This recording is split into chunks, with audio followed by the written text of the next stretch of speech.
Demanding unpaid work is illegal.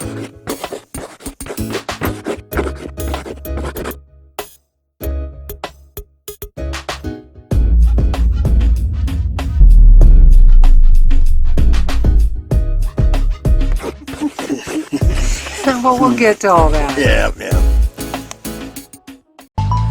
And your fingers.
And the solar panel is up. Look at that. There goes Greg.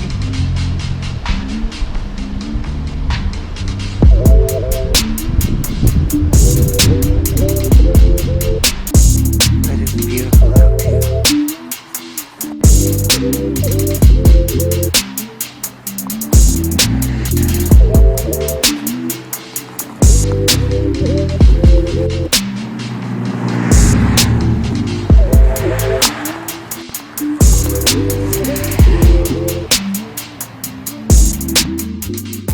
Really, really pretty. Good morning. Hi.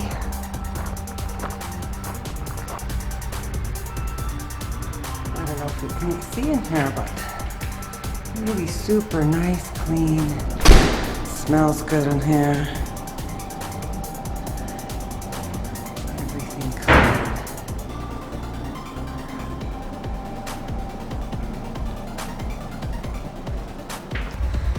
Whew. Getting warm already. It's supposed to be cooler today though.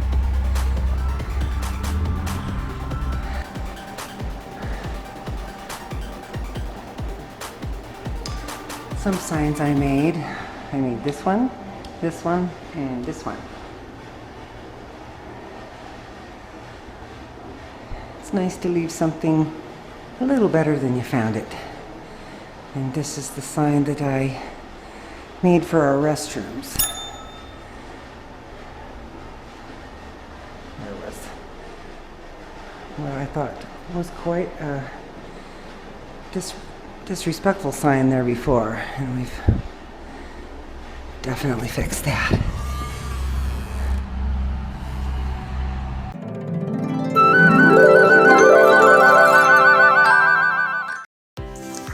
We met Cindy and Greg at Blake Ranch in Kingman, Arizona.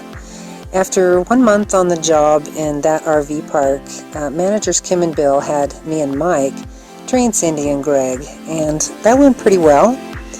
But then everyone was fired, including Cindy and Greg.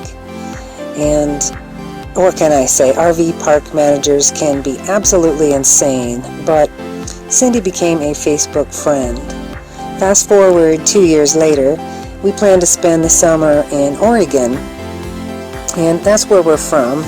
And so out of the blue, Cindy messaged us an invitation to work 2 days a week at Newberry RV Park for 6 months, where they're managers in LaPine, Oregon, and we accepted. At first everything was great. They took us sightseeing and We brought over pizza and beer and played cards a few times and really had fun. They took us out to the Tumalo Feed Company on their anniversary. Training was smooth. There's not a lot to do compared to some of the places that we've worked. And so it seemed the perfect job, and they seemed pretty laid back. Greg is a musician, and they do like their cannabis. And after all, an RV park is supposed to be friendly and clean and fun and relaxed. It's not supposed to be horrible.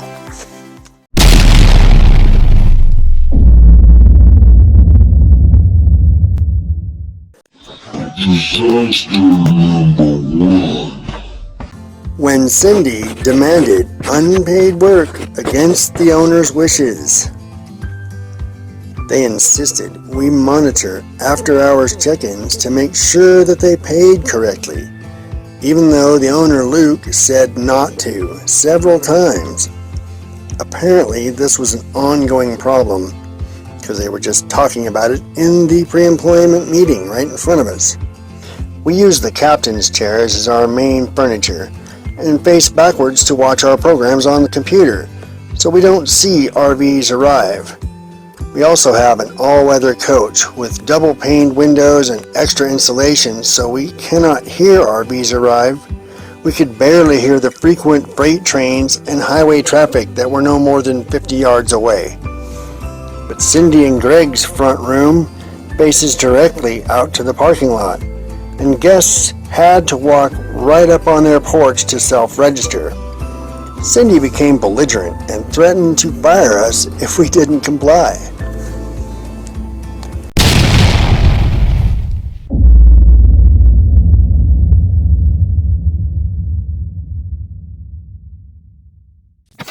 Disaster. Cindy and Greg gossiping. Cindy and Greg hosted a couple of couch surfers they barely knew for the month of July, and they actually turned out to be a very nice couple. But we ended up with a lot more hours during that month because the four of them had a lot of activities, and that was just fine with us. We had the goal of earning enough to replace all of our coach tires. So when they got back, Cindy was so grateful that she offered to cover any days that we needed for our August trip around Oregon to see friends and family. We only needed 2 days covered. We weren't going to be gone that long. And that will be important later for Disaster 3.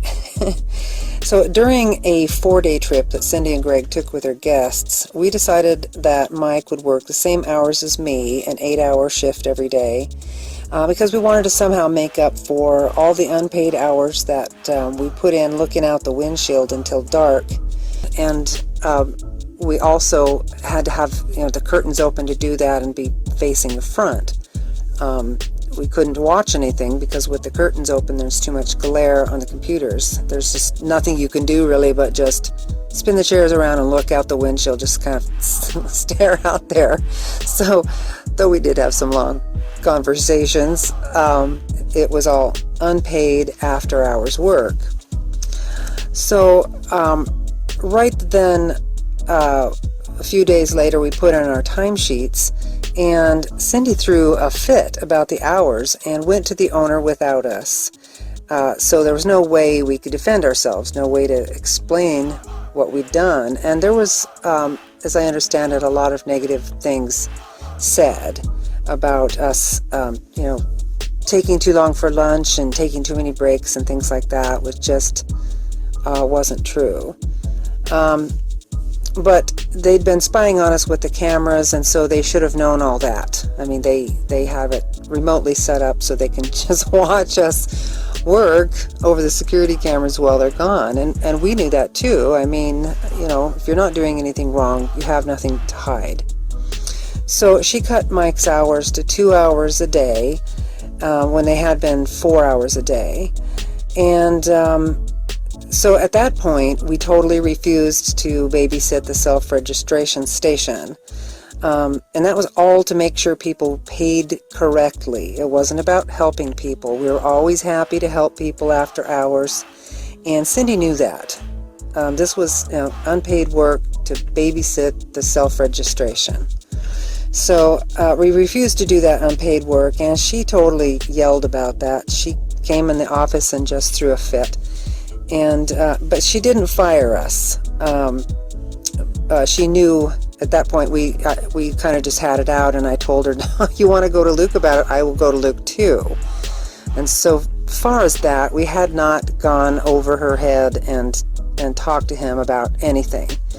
I just sort of feel like you should deal with the management, and if you can't deal with the management, then you should just leave your job.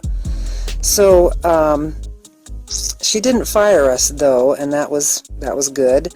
But we did then hear about all the negative gossip to the owner and to the residents of the park about just how lazy we were and how poor of a job that we were doing, and what kind of horrible people we were. But our work was great, according to both the health inspector and the Good Sam inspectors that both showed up while Cindy and Greg were out of town during that month. So we got clean inspections from them, and we care about what kind of job we do. We're not ever just slacking. So that was disaster number 2.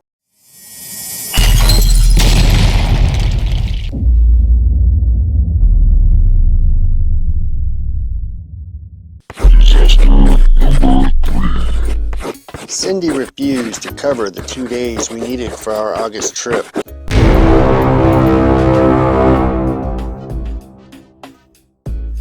She made up the first and only schedule since we arrived in April. For the month of August, she scheduled all of the days we would have normally worked.